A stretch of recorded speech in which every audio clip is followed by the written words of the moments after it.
Today is Sunday, January 9th, and just a few days ago on Thursday, January 6th, our good friend and community member, Mel Reeves, passed away.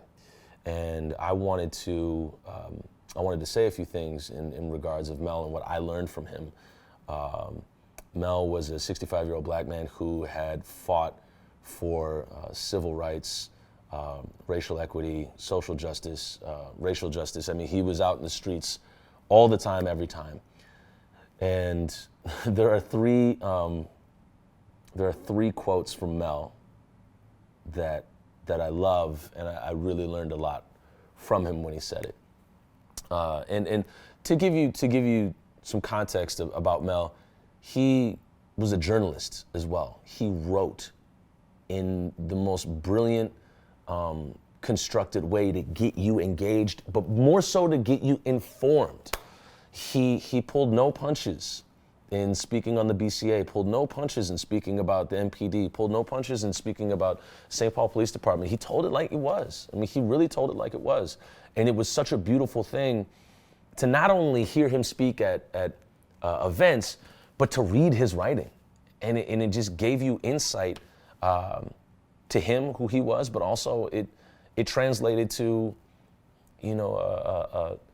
kind of a poetry in a language that everybody could engage in. Did you read that article that Mel wrote for the Spokesman Recorder? And you could really engage with his work. But I first saw Mel years ago. It was over 10 years ago, and there was a coffee shop downtown called Espresso Royale, and I would just see him in there talking to students. It was usually black students. Just talking with them, speaking with them, informing them. I assumed he was a professor at the time, and he was just like doing like lectures outside of class.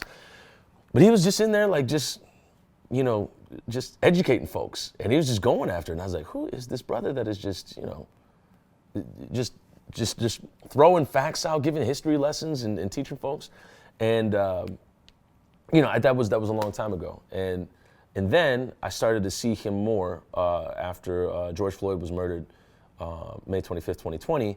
I just see him everywhere. He was everywhere. I mean, he was omnipresent, like out of nowhere. We would have an action. I would sometimes, I would try to notify as many people as possible, but sometimes I would fail to let Mel know, and he would pull me aside at some of the events and be like, "Hey, brother, you gotta tell me about these things. Come on, man." And I would always be like, "Oh, I'm so sorry, Mel."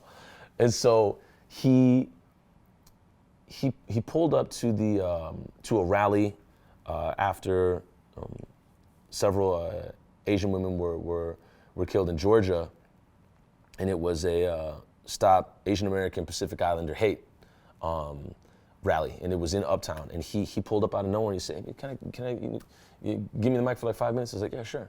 And Mel proceeded to just go in and talk about the Chinese Exclusion Act, the history of our country for the past 40 years, Japanese internment camps. I mean, he just went in. He went all. He was just brilliant in that way that he would speak to specifically what people were showing up for, and he would always find some way to say, if you're not in the 1%, you're in this fight too.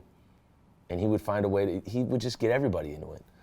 And the three things that I really cherished in hearing Mel speak and being able to chop it up with him was, the first one was justice then peace. And he would sign off with that, on his posts on social media and whatnot. And it was just such a very that was it. That was the sign off. And that was always, like forever, the MO, justice, then peace. We want justice and then you'll get your peace. And another one was dadgummit. He would always say dadgummit. And I haven't heard anybody say dadgummit, since cartoons, maybe back in a while ago. But he would say dadgummit with so much spirit and force. You were like, that man really means that.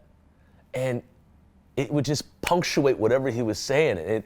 It made people kind of like giggle when they would hear it, but he was also just so physical when he said, "Dadgummit," and he just, wave his head, and you would really be like, yeah, justice and peace, And another thing that he said in one of his speeches, and he said it a few times. He said, "You ought to be mad. You ought to be mad. You ought to be mad as hell." And I loved that particular phrase. It took me back to a theater class. I was assisting with Penumbra back in the day, and a black woman was teaching the class, and she was talking about her time in college, and she had a bunch of white roommates, and she said one time her white roommate said, "Why are you so angry all the time?" And she said, "Why don't I have the right to be angry? Why don't I have the right to be pissed off about some things here? Why don't I have the right to be angry or dissatisfied or want better for my community or want better for black folks?" And when it took me back to that when he said, "You ought to be mad." I took it as, you have the right to be mad. You have the right to be mad as hell. And you have the right to feel your emotions. And I just remember that moment when he said that, and I was like, we do, and we always have had the right. We always deserve to be dissatisfied and want better. And how do we go about that? And Mel was just he was brilliant at constructing that. And then he would go, not even just at actions. Obviously he'd be writing, but we'd do these like lengthy Zoom calls or Zoom calls to like organize, like grassroots organizing, and really getting young folks and like everybody involved. And he was really passionate about that. And that was the big thing. It was being involved and being a part of observing his passion about people. And the last thing that he called me while we were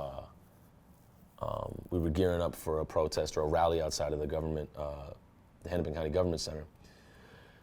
And he had just gone into the hospital. He was falling ill. And he said, "Oh man, I just wanted to call and tell you, I'm just I'm in the hospital, but I'm really sorry I can't make it out there for the family, for the Wright family as we were rallying, for justice for Dante Wright." And it hit me. I'm like, "Brother, you in a hospital bed? Like, you don't need to apologize to me, or anything like that." But he wanted to be out there every step of the way, all the time, and it's just such a. It's so impactful to have been a part of his life and to have him, be a part of our lives and our community. And he was just such a revolutionary and such a force of nature. He just would show up. And that was another lesson that I learned, is that you got to do is just show up. Just show up. It's extremely powerful to just show up. I'll be speaking on Mel like in other videos down the line, because I don't think you can encapsulate Mel Reeves in one video. But he meant so much. He meant so much. And the other great thing, he would call. He would always call. And he just, that's just how we vibed. He called so many people. He'd be like, hey, brother, I just want to talk to you, how you feeling, what's going on? And I'm like, what? Who does that? I mean, people should do that, but I was just like, he would call just to see how you're doing. Hey, what's going on? And I loved that. And it is obviously heartbreaking. It is a indelible blow to the community, but I also think that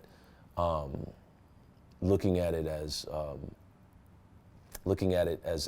what a life, what's the lesson there, and when a family member of mine passed away, the way I kind of looked at it was like, wow, what a life. They really led a really big life.